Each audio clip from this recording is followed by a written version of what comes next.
Son varios puntos que se van a ir viendo estos días sobre el trabajo de parto, su mecanismo. Entonces en este van a incluir las distonicias de contracción, patologías que alteran un mecanismo de trabajo de parto normal. Vamos a ir viendo los diámetros de la cabeza fetal para un parto normal. Hemos visto algo de polimetría y vamos a ir viendo cómo se produce el proceso o el mecanismo de trabajo de parto, pero vamos a empezar con las características, con algunas cosas clave que debemos saber para ver todo esto. La estática fetal. Entonces nosotros vamos a ir viendo en estos días qué es el parto, la clasificación según las semanas de gestación, ¿no? Un parto pretérmino, un parto de término, un parto postérmino, la ley de Fayot, las maniobras de Leopold. Vamos a hacer el recuerdo para poder ver la situación o la estática fetal del producto, ¿no? En relación a la pelvis materna, el móvil fetal y la variedad de presentación. El parto va a ser el fenómeno que se va a llevar a cabo y gracias a este se va a producir la expulsión de feto y los anexos al cabo de las 37 semanas de menorrea o a partir de las 37 semanas de gestación. Nosotros vamos a tener unas fases que se van a presentar para que se termine el embarazo y empiece el mecanismo de trabajo de parto. Entonces nosotros vamos a ir viendo, o se debería conocer, que el parto fisiológico, parto normal, es por vía vaginal y todos los bebés deberían nacer, su gran mayoría, por parto vaginal. Un 80-90% deberían ser partos vaginales porque es un proceso fisiológico que se dará durante el embarazo. La mujer termina ese proceso y se desencadena un mecanismo para la expulsión del feto, ¿no? Con el desgaste de la placenta y ciertas funciones y actitudes que se van a presentar tanto como del útero, el feto y de la pelvis materna. Entonces, para que se produzca un parto o el mecanismo de trabajo de parto, hay que tener en cuenta que vamos a tener tres factores que van a desencadenar esto. Un motor, que va a ser el motor fetal, el feto. Vamos a tener un móvil fetal y un canal vaginal. El canal va a estar formado por la pelvis materna, las partes blandas, los músculos que hacen todo el proceso para que también el producto pueda descender y pueda desencadenarse el trabajo de parto con un móvil fetal que va a ser gran parte de el útero, ¿no? El útero, que va a empezar a hacer las contracciones uterinas con la triple gladiante descendente, que todo tiene que empezar en el fondo y empujar hacia abajo, ¿no? Y el feto también con sus movimientos que va a hacer de la cabecita de acomodación, restitución y de todo, se pueda desencadenar y tengamos nosotros un parto fisiológico. Durante el parto, después de la expulsión del feto, también vamos a tener el alumbramiento, que va a ser la eliminación de los anexos. ¿Cuáles son los anexos? La placenta con sus membranas, cotiledones y el cordón umbilical. Entonces vamos a tener un tiempo de expulsión del feto y un tiempo de expulsión de la placenta, que es lo esperado para nosotros, ¿no? Ahora, después de la expulsión del feto y la placenta, vamos a tener unos tiempos que debemos cuidar a la paciente minuciosamente, y es el puerperio inmediato, que cumple las 24 horas postparto, el puerperio inmediato, que se cumple desde las 24 hasta los 7 a 10 días posteriores al parto, y el puerperio tardío o alejado, que va más allá de los 10 días hasta generalmente los 42 o 45 días postparto, que es donde todo el proceso que ha cambiado en el organismo de la mujer va destituyendo a la normalidad, tanto como el útero, los anexos van volviendo a la normalidad, excepto las mamás que están en proceso de lactación, que todavía están cumpliendo la función. Vamos a recordar la clasificación según las semanas de gestación. Nosotros ya hemos visto estas partes. Lo que ustedes tienen que tener en mente son las semanas de gestación para actuar y saber a qué hacer, porque yo les he dicho, no se olviden que no va a ser lo mismo atender un parto de 36.6 que de 37 semanas. Es un día de diferencia, pero ya sabemos que el bebé está a término, o antes se lo considera como bebé de término, ¿no? Entonces esos criterios tienen que saber. Un embarazo o una pérdida del producto entre las 20 a 22 semanas se llama aborto, ¿no? o el producto que pese menor a 500 gramos se llama aborto. Entonces, cuando tengan ustedes un embarazo de 22 semanas que viene con proceso de dilatación, se expulsa al feto, lo van a pesar. Si me pesó 501 es un feto y era un parto pretérmino, pero si pesó 499 es un óvulo fetal. Entonces es importante saber eso nosotros, porque a partir de los 501 gramos nosotros tenemos que dar un certificado de defunción. Y antes de los 500 gramos solamente es un feto que generalmente se queda y nosotros lo mandamos a la calcificación y hacemos todo el proceso que hacen con los anexos y esas cosas. O se lo puede entregar a la madre, pero no se le va a emitir el certificado de defunción, ella lo va a tener que enterrar por su propia cuenta en su casa. No le vamos a dar nada que lo pueda llevar a un centro donde se entierra. El embarazo entre los 22.6 a las 36.6 es un parto pretérmino, ¿no? Y un embarazo entre las 37 hasta las 40 semanas es un parto a término, lo esperado. Un embarazo de 41 semanas hasta las 41.6 es un embarazo en vías de prolongación, y un embarazo después de las 42 semanas es un embarazo prolongado con todas las complicaciones que tiene un embarazo post-término o posparto. Hemos dado examen el otro día, ¿no? Y hemos visto las dos principales complicaciones de un embarazo post-término. Han ido a hacer su retroalimentación y han visto cuáles eran las complicaciones. Varios han respondido, ¿no? Pero no todos. Tienen que ver. Sí, debe ser respiratorio. Sí. Oligorritmia también es un... El síndrome de distrés respiratorio y aspiración meconiana. Se han ido estudiando el proceso y el mecanismo de trabajo de parto y se ha visto que la ley de Pajot es la que más se asocia a poder describir cómo es un mecanismo de trabajo de parto. Y esta dice que cuando un contenido que va a ser el feto se encuentra de un continente que va a ser el útero y presenta paredes lisas y deslizantes que gozan de situaciones de actividad y reposo, y cuyas formas y dimensiones del contenido se adaptarán constantemente a las formas y dimensiones del continente. ¿Qué es lo que tiene que hacer el contenido cuando vaya desencadenando el mecanismo de trabajo de parto? Hemos dicho que se va a acomodar, que va a producir una flexión para entrar por la pelvis materna. Aparte va a hacer su dotación interna, y cuando esté en el estrecho medio tiene que superponerse las fontanelas para que le permita pasar, y ese trabajo lo hace el bebé. Entonces, cuando estemos controlando nosotros un mecanismo de trabajo de parto, de su periodo de dilatación, ¿qué es lo que vamos a hacer nosotros? ¿Cómo podemos ayudar? Lo único que vamos a hacer es controlar que la madre esté bien, su estado general, que las contracciones sean regulares, que tengan la intensidad necesaria para que el útero vaya empujando al bebé. Pero gran parte de esto, el bebé va a hacer toda la función que va a permitir que éste vaya descendiendo. Ese va a ser entonces el mecanismo por el cual el feto tiene que atravesar tanto la pelvis ósea como las partes blandas.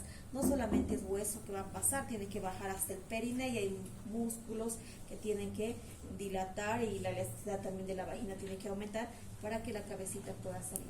En el momento que nosotros vamos a actuar y vamos a proteger, va a ser en el periodo expulsivo, o cuando ya se esté produciendo el nacimiento, donde vamos a hacer una maniobra de protección del perine, que es la maniobra de Ripken, y la maniobra de sostén de la cabecita, para que no salga bruscamente y no provoquemos desgarros vaginales. Eso es lo que hacemos nosotros. Actuamos en el periodo expulsivo para que el feto no salga con tanta fuerza y pueda producir sus desgarros.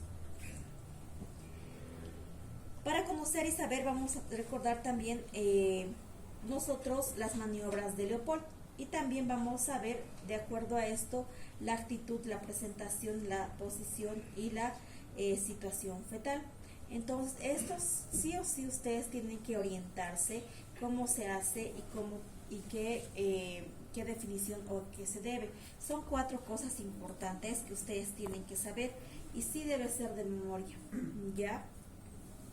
Vamos a recordar las 4 maniobras de Leopold. Hemos dicho que las maniobras de Leopold se van a hacer a partir de las semanas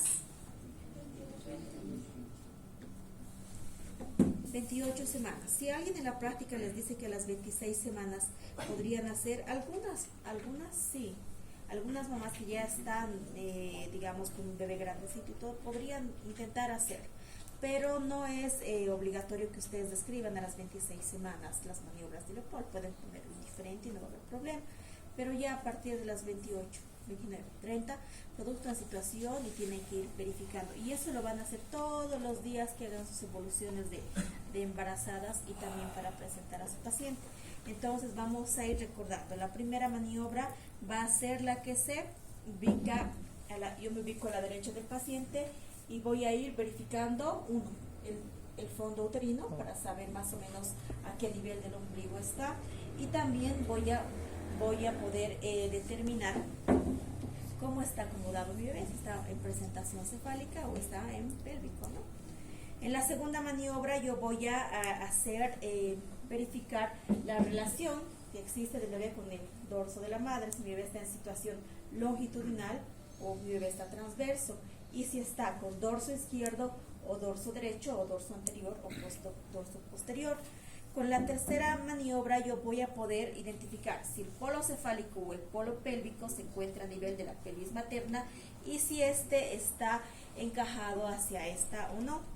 Y en la cuarta maniobra, que se hace generalmente al finalizar el embarazo, porque es donde el bebé encaja, vamos a ver el grado de encajamiento que existe en la cabecita fetal principalmente. Entonces voy a tratar de empujar hacia arriba y ver si esta cabecita tiende a subir o no. Algo importante que ustedes tienen que saber, que un embarazo de término el bebé tiene que encajar. Si no encajara en una paciente primigesta y ya está con 38, 39 semanas, es dificultoso que eso sea un parto normal. Debe estar la pelvis con alguna alteración, debe ser un tipo de una pelvis androide, una pelvis platipeloide o alguna situación, o el bebé tenga un diámetro biparietal más grande de lo normal, que no le está permitiendo que encaje, o su cordón umbilical debe ser muy corto, o debe tener circular de cordón o alguna cosa. Si ustedes van a tener una paciente primigesta y no han encajado a las 38 semanas, lo más probable es que se vaya a ir a cesárea. Mientras que las multigestas generalmente encajan cuando están en el trabajo de parto. Eso no va a haber problema. Las multigestas ya han tenido bebés, entonces les podemos someter a cualquier cosa, porque ya hemos probado esa pelvis, ¿no? Pero en primigestas es más difícil poder tomar una conducta y una decisión. Vamos a recordar que era la actitud. La actitud va a ser la relación que guardan los distintos segmentos fetales entre sí. O sea, las partes fetales se van a encontrar generalmente en flexión o en extensión. El feto, con la actitud que tiene, es una actitud fetal. Por eso me dice, cuando dormimos, algunas personas así todos doblados o flexionados, duermes como un feto, ¿no? Porque tiene una actitud generalmente de flexión. Y esto se va a dar después del segundo trimestre de embarazo, donde el bebé va a ir perdiendo ya sus movimientos porque ya no va a tener tanto espacio. Entonces adopta una actitud fetal, o sea, va a estar casi todo el tiempo flexionado. Algunas veces da pataditas, trata de moverse, pero ya la mayor parte se encuentra en esta actitud. La situación va a ser la relación que existe entre el eje longitudinal del feto y el eje longitudinal de la madre. Si coinciden, la situación va a ser longitudinal. O sea, ¿qué quiere decir? El eje longitudinal del feto y el eje longitudinal de la madre, si ambos están así. Esa es la situación. Y la presentación va a ser la relación que existe entre el polo fetal, que se va a ofrecer al estrecho superior de la pelvis, y que éste sea capaz de desencadenar un trabajo de parto. Y la posición va a ser la parte dorsal del feto, que guarda relación estrecha con el flanco derecho o izquierdo de la madre. La actitud, vean en esa imagen, la actitud generalmente va a ser una actitud de flexión. Tanto la cabecita, el mentón va a estar apoyado al tórax, ¿no? Los brazos van a estar flexionados sobre el tórax y paralelos a este. El cuerpo se flexiona tanto que el dorso adopta una forma convexa. Los músculos están flexionados sobre el abdomen y las piernas sobre los muslos. Esta actitud es una actitud de flexión o actitud fetal. La situación, y hemos dicho que la situación va a ser la relación que va a existir entre el eje longitudinal del feto o el eje longitudinal de la madre. Entonces esta puede ser una situación longitudinal cefálica o pélvica, o puede ser una situación transversa, o puede ser en su caso oblicua transitoria. La presentación. El polo fetal que va a ofrecerse o va a presentarse al estrecho superior de la pelvis y va a ser capaz de llenarlo o desencadenar el trabajo de parto. En esta presentación generalmente va a ser una presentación cefálica, una presentación pélvica, ya puede ser una pélvica franca de nalgas o completa, o una pélvica incompleta donde presente sus miembros inferiores. Después tenemos una presentación de hombro cuando mi bebé esté transverso, una presentación fúnica cuando ya se presente el cordón umbilical antes de la presentación, o una presentación compuesta que esté presentándome la cabecita o el potito, pero también se salga una parte fetal, ya puede ser una mano, un pie y una presencia de alguna de esas partes. Las más frecuentes son la presentación cefálica o pélvica. Y la posición va a ser la parte dorsal del feto que guarda relación estrecha con uno de los flancos de la madre. Puede ser dorso izquierdo o dorso derecho, generalmente en una situación longitudinal. Vamos a ir viendo, aparte de esas variedades, nosotros vamos a ver variedades de una posición fetal. O sea, esto vamos a poder determinar nosotros en el mecanismo de trabajo de parto. Quiero que tengan en cuenta algunas de estas, las más frecuentes, pero no vamos a entrar a lo más profundo porque no es tan fácil identificar en qué variedad de posición está viniendo un bebé. Generalmente lo más frecuente es que me venga un bebé en occipito ilíaco izquierda presentándome, nosotros indicando la fontanela occipital y viendo en qué variedad va descendiendo el bebé. Entonces, mediante esto vamos a ir viendo nosotros un punto de reparo y un punto de referencia cuando hagamos el tacto vaginal, y ahí vamos a tratar de determinar o identificar las fontanelas para ver si mi bebé está viniendo en presentación cefálica, en occipito ilíaco izquierda, o está viniendo occipito sacra izquierda, dependiendo de eso. Entonces, cuando tengamos más criterio, más práctica de hacer tactos vaginales, vamos a poder identificar estas situaciones. Pero lo que vamos a tener en cuenta nosotros que para una variedad de posición tenemos un punto de reparo y un punto de referencia. El punto de reparo va a ser el que nos va a permitir hacer el diagnóstico de la modalidad de presentación, y el punto de referencia va a ser aquel que se diagnostica con su ubicación en la pelvis, la posición y la variedad de posición. Entonces, nosotros vamos a tener generalmente una variedad de posición, va a ser en occipito púbica, occipito sacra, occipito ilíaca izquierda, occipito ilíaca posterior izquierda, occipito ilíaca derecha anterior, occipito ilíaca derecha posterior, occipito ilíaca izquierda transversa o occipito ilíaca derecha transversa. Lo que me importa que ustedes puedan determinar que ese bebé principalmente esté viniendo en presentación cefálica o pélvica, que toquen al hacer tacto vaginal una cosa durita con pelos es cabeza, pero que toquen una cosa blanda, todo ya, o va a ser glúteo, va a ser partes fetales. Eso sí tienen que saber diagnosticar ustedes. Ya después las variedades y todas esas cosas que se vayan presentando, tal vez a los que les gusta la parte de la obstetricia y atender los partos vaginales, ya lo van a poner un poco más de empeño y poder determinar todas esas cosas cuando empiecen a atender los partos en situaciones que les guste o se dediquen a eso.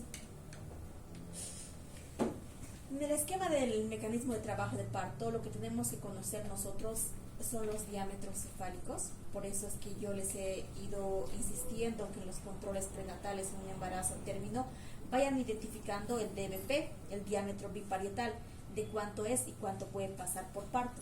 Cuando está contraindicado, que si ese DBP es mayor a 100, va a ser imposible, es un bebé macrosómico, no va a pasar.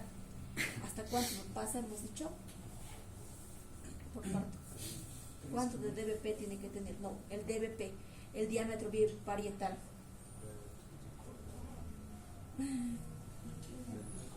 Hasta 9.8 centímetros. ¿Cuánto mide las espinas céticas? ¿Cuál es el menor diámetro que tiene que pasar el feto? 11. 10.5. Y cuando pases el diámetro biparietal generalmente es de Ya ahorita vamos a ver. Lo que tiene que hacer en la cabecita fetal, superponer las fontanelas y va a disminuir por lo menos 1 a 1.5 para poder pasar. Por eso hay que ver el diámetro biparietal. Después tenemos que tomar en cuenta los planos de Hodge. Con los planos de Hodge yo voy a ir sabiendo también cuánto tiene que pasar por el estrecho superior, cuánto mide el estrecho medio y esa cabeza cómo va a pasar y cómo va a pasar el estrecho inferior. Si mi bebé no pasa el estrecho medio que está a nivel de las espinas ciáticas, nunca va a pasar. Y eso se va a producir en el periodo de dilatación completa y se también tiene que producir el descenso. Para que se produzca el descenso tengo 1 hora para esperar. Entonces vamos a ir viendo en el mecanismo de trabajo de parto. También tengo que conocer los diámetros de la pelvis, ¿no? Generalmente una pelvis ginecoide, para ver si ese producto va a poder pasar o no. Vamos a saber la definición del trabajo de parto, el tono y las contracciones uterinas y las etapas de un trabajo de parto. Recordaremos los planos de Hodge, que es el más utilizado y hemos visto, ¿no?, que son 4 planos.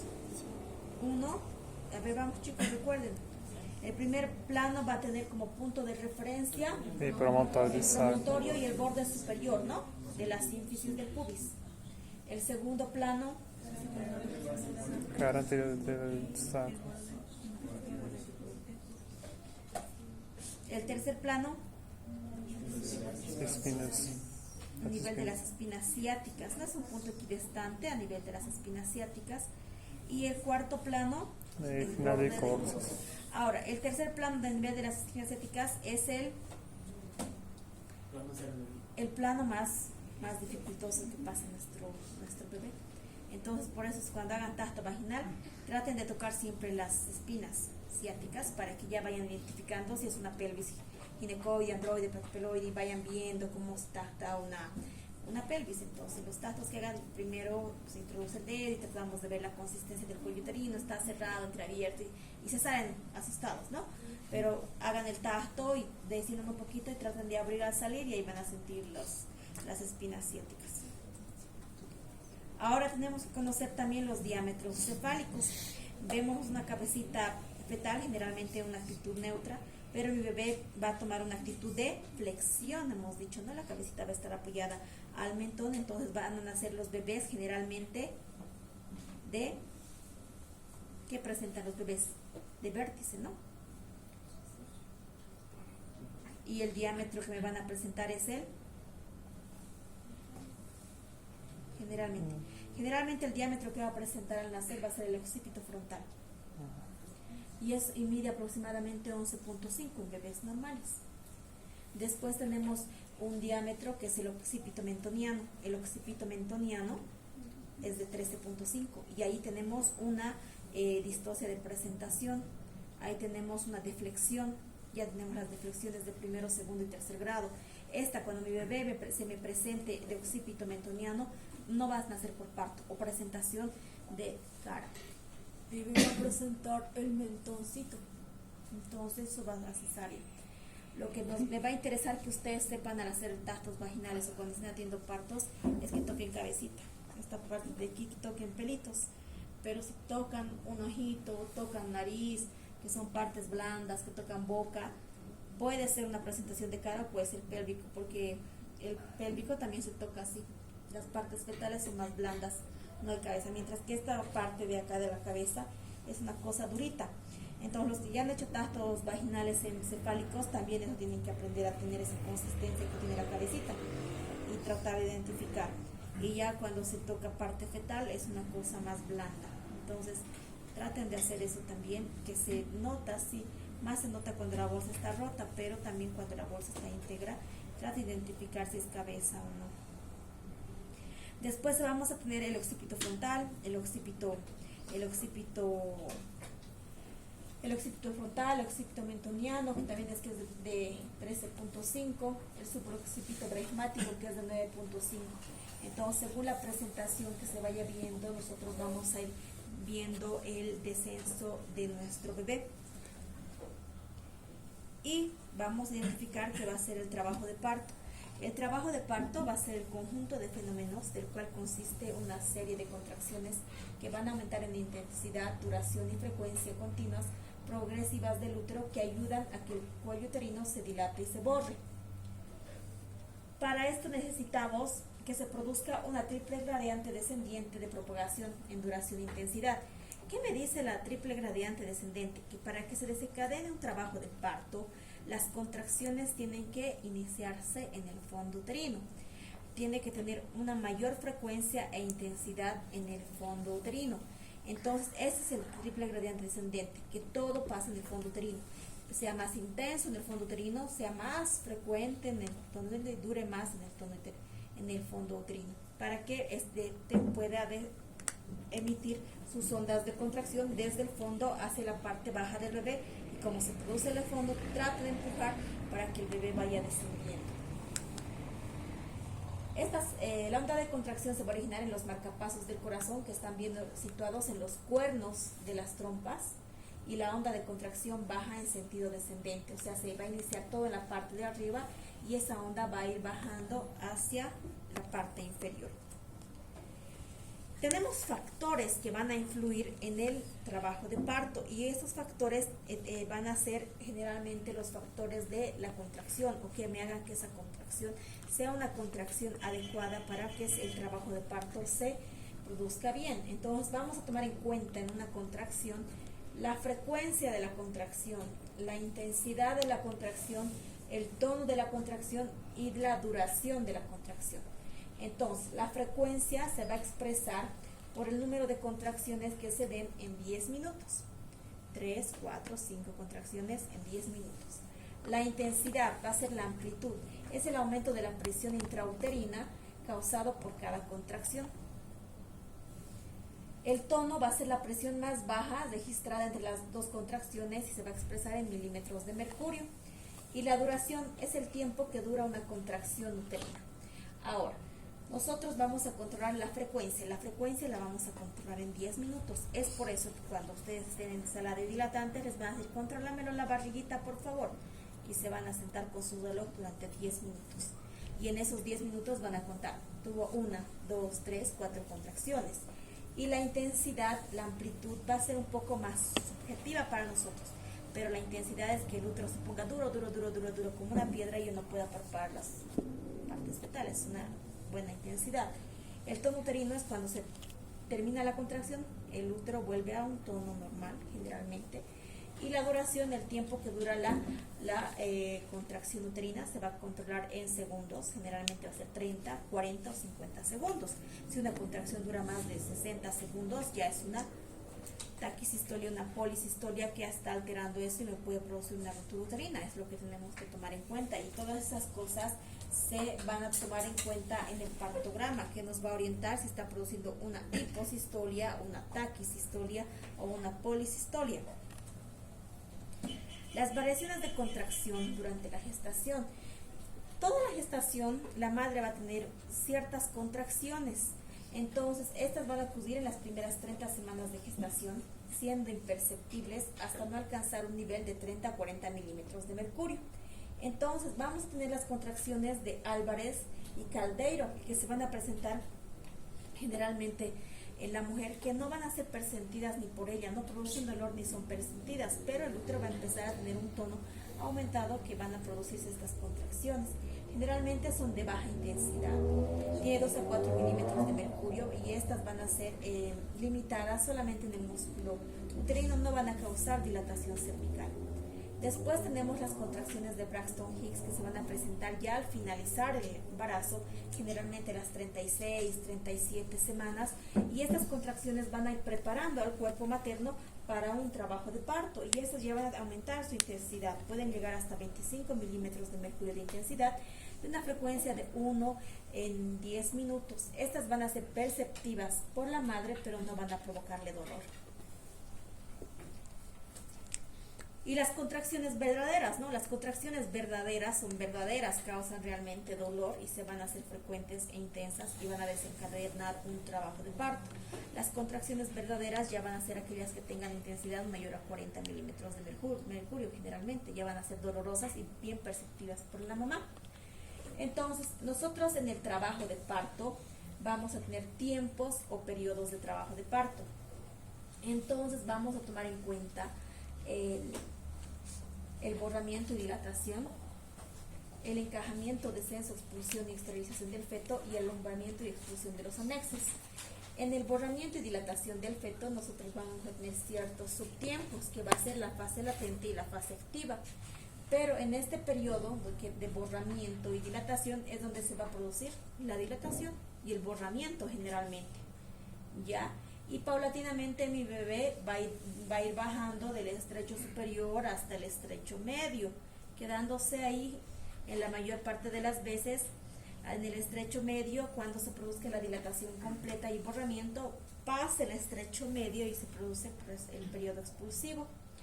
Entonces el encajamiento y descenso y expulsión y la exteriorización del feto, y posteriormente va a venir el alumbramiento y la expulsión de los anexos.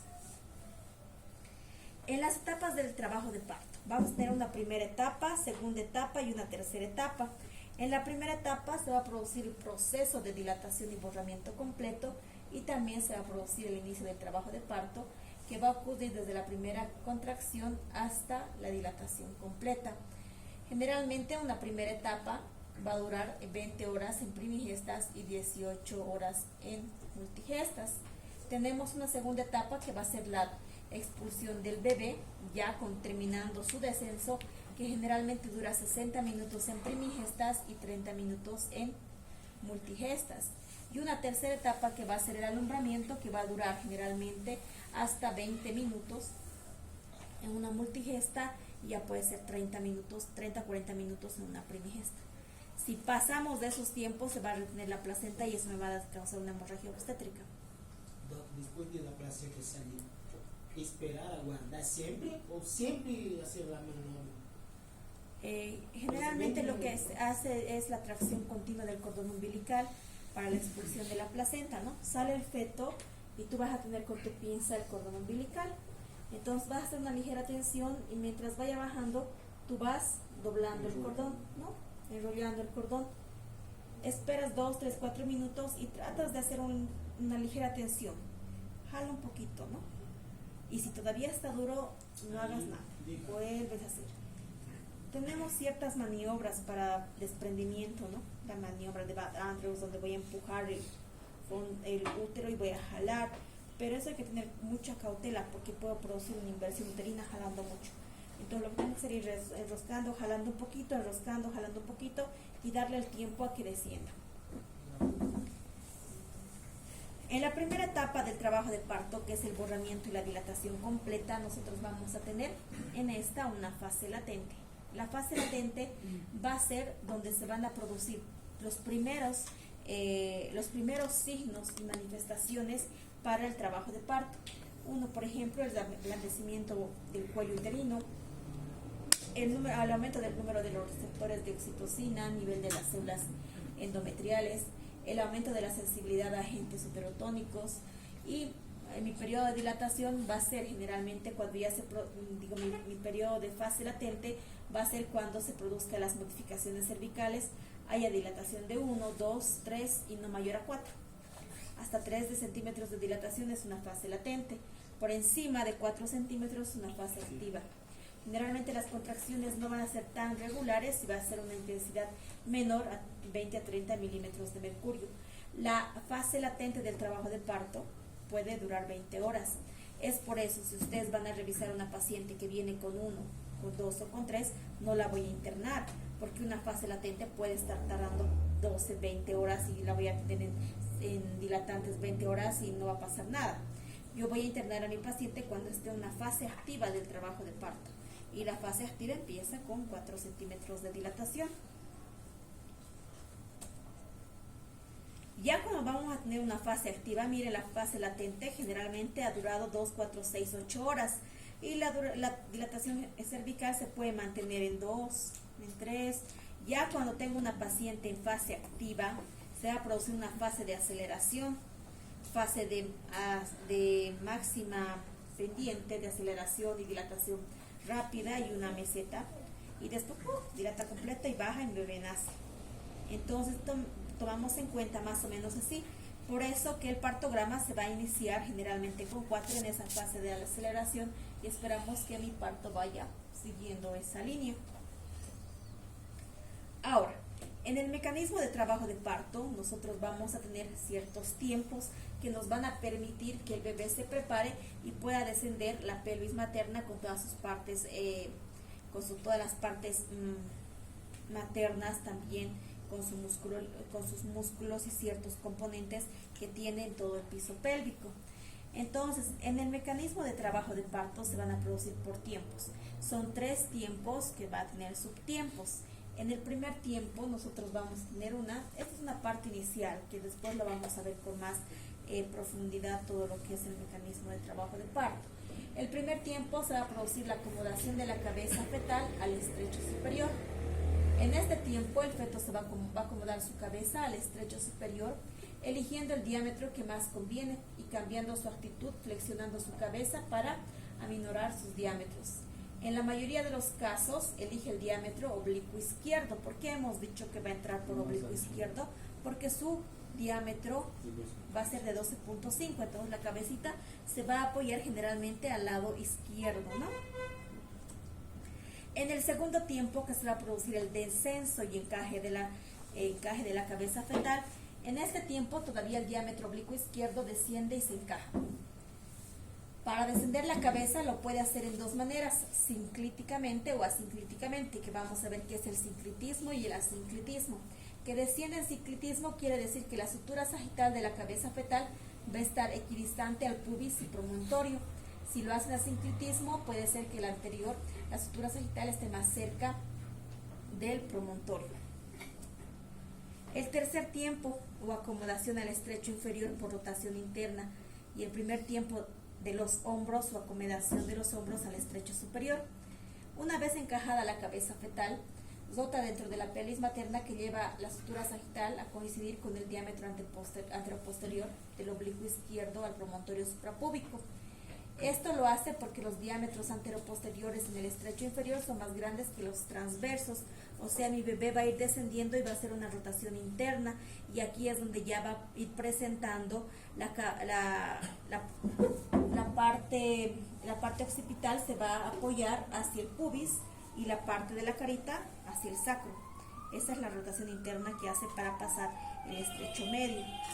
Y el cuarto tiempo o desprendimiento de la cabeza fetal, y ya el segundo tiempo con el descenso de los hombros y el encaje. Como dijimos, en general se va a desprender el occipito púbico, o sea que mi bebé va a nacer mirando el suelo.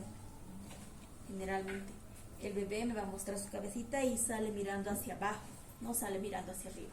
Si naciera mirando hacia arriba es que salió en occipito sacra.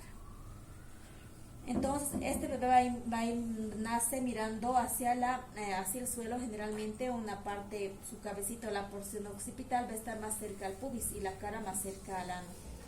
El desprendimiento se va a presentar en 2 fases. En la primera fase la cabeza llega a su máxima flexión de diámetro y al salir trata de hacer una extensión la cabeza para salir, y es por eso donde nosotros vamos a tratar que la cabeza siga flexionada y que no haga esa hiperextensión y me pueda provocar desgarros parauretrales. Es donde tenemos que actuar. Y la segunda fase es la expulsión progresiva de la cabeza fetal por deflexión de la cabeza en torno al pubis con el occipicio con una bisagra. Aquí va a tratar de abrirse. Así luego la aparición externa del occipital y los parietales, sale la cabecita y el bebé se queda ahí. Generalmente me va a mirar al lado donde estaba el dorso, izquierdo o derecho, y es donde hacemos nuestras maniobras nosotros de restitución. Lo restituimos al lado donde estaba el dorso, ayudamos con el hombro anterior, posterior y nace el bebé. Y ya el nacimiento de los hombros, ¿no? Los hombros van a rotar internamente y van a hacer coincidir su eje diacromial al eje sacropúbico, y sale también presentando el hombro anterior y posteriormente el hombro posterior. Hemos dicho que la fontanela va a tener sus superposiciones. Ahora, en casos de que tengamos un parto más dificultoso, que no haya podido descender, generalmente se va a producir un caput, o sea, que ya han debido ver ustedes en pediatría. Cuando esa pelvis va a tener un diámetro estrecho y no hemos podido identificar, es más dificultoso que esa cabeza pueda salir. Entonces se queda en el estrecho medio y esa cabecita, como tiene parte de cartílago, va haciéndose como un cono, una parte alargada hacia allá y lo demás trata de reducir un poco su diámetro. Lo que tenemos que tomar en cuenta que un caput sucedáneo generalmente va a aparecer antes de las 24 horas posteriores al nacimiento, no tiene límites y generalmente es plano, y generalmente tiene una consistencia edematosa que no va a tener más alteraciones, se va a reabsorber y va a pasar. Pero si provocamos un cefalohematoma, que ya es un sangrado interno, generalmente por daño, también un trauma en el mecanismo de trabajo de parto, cuando se utilizaba fuerzas, se trataba de sacar la cabeza como uno podía, provocábamos estos sangrados. Y esto ya va a ser limitado por las suturas, va a ser de consistencia dura y va a tardar mucho tiempo en desaparecer porque fue una hemorragia. Y esto ya tiene más el riesgo de provocar una hiperbilirubinemia en el feto y otras anemia fetal y todo, porque acumula sangre, ¿no? Es más complicado un cefalohematoma que un caput sucedáneo. Entonces es importante para nosotros poder determinar que se van a seguir por parto vaginal y se haya hecho una buena valoración de una pelvis materna, que es lo que espero que ustedes sepan. ¿Es buena pelvis, no es buena pelvis? ¿La cabeza sale o no sale? ¿No? Si no sale, ya se encargo del médico especialista. Tampoco vamos a tratar de sacar bebés macrosómicos por canal vaginal, ¿no? Hay que saber nosotros que vamos a atender por parto o que no. Ahora vamos a ir recordando algo de los diámetros de la pelvis. Ustedes tengan en cuenta que hemos hablado de un estrecho superior, un estrecho medio y un estrecho inferior, importante para nosotros. En el estrecho superior el bebé no va a tener tanto problema por descender, es más, va a tener harto campo y se verá por el oblicuo izquierdo y va a tratar de flexionar por el oblicuo izquierdo y va saliendo la cabecita apoyado al oblicuo izquierdo, así. Va a ir bajando la cabecita, haciendo su sinclitismo, viendo por dónde va a bajar, llega al estrecho medio y hace su rotación interna para poder pasar el diámetro y posterior su nacimiento. Entonces no se olviden ver los diámetros de la pelvis para que también podamos identificar todas esas situaciones. Ahora vamos a quedar en eso.